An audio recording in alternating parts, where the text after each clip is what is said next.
একজন দোকানদার ছিলেন। রুটি বিক্রি করতেন মাত্র ৫ টাকা করে। বছরের পর বছর এমনই চলছিল। কিন্তু হঠাৎ জিনিসপত্রের দাম বেড়ে গেল।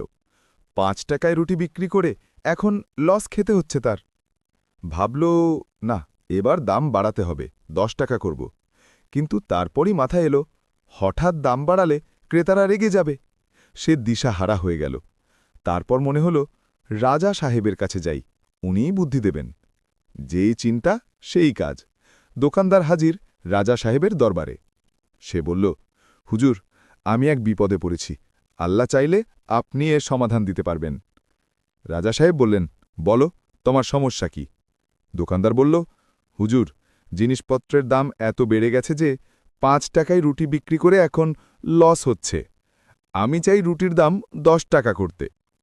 রাজা হাসলেন, বললেন, এত বছর ৫ টাকায় বিক্রি করেছ, এখন হঠাৎ ১০ টাকা করলে প্রজারা নালিশ করবে আমার কাছেই।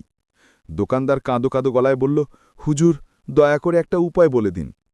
রাজা সাহেব বললেন, ঠিক আছে, কাল থেকে রুটির দাম ১৫ টাকা করে দিও, বাকিটা আমি দেখছি। পরদিন দোকানদার রুটির দাম ১৫ টাকা।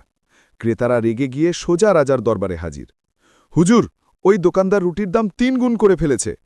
রাজা বললেন, ওকে নিয়ে আসো। দোকানদার এলো। রাজা বললেন, তুমি আগে ৫ টাকায় বিক্রি করতে, এখন ১৫ টাকায় কেন? দোকানদার বলল, হুজুর, জিনিসপত্রের দাম বেড়েছে, ব্যবসাটা আর টিকছে না। রাজা সাহেব বললেন, শুনলে তো প্রজারা, ওর কথাটাও ঠিক। প্রজারা বলল, জি ঠিক, কিন্তু তাই বলে ৩ গুণ দাম ভাগাবে? রাজা হেসে বললেন, তাহলে ঠিক আছে, এখন থেকে রুটির দাম হবে ১০ টাকা। দোকানদারও খুশি, ক্রেতারাও খুশি। রাজা সাহেবের বুদ্ধিতে সবাই পেল ন্যায্য সমাধান।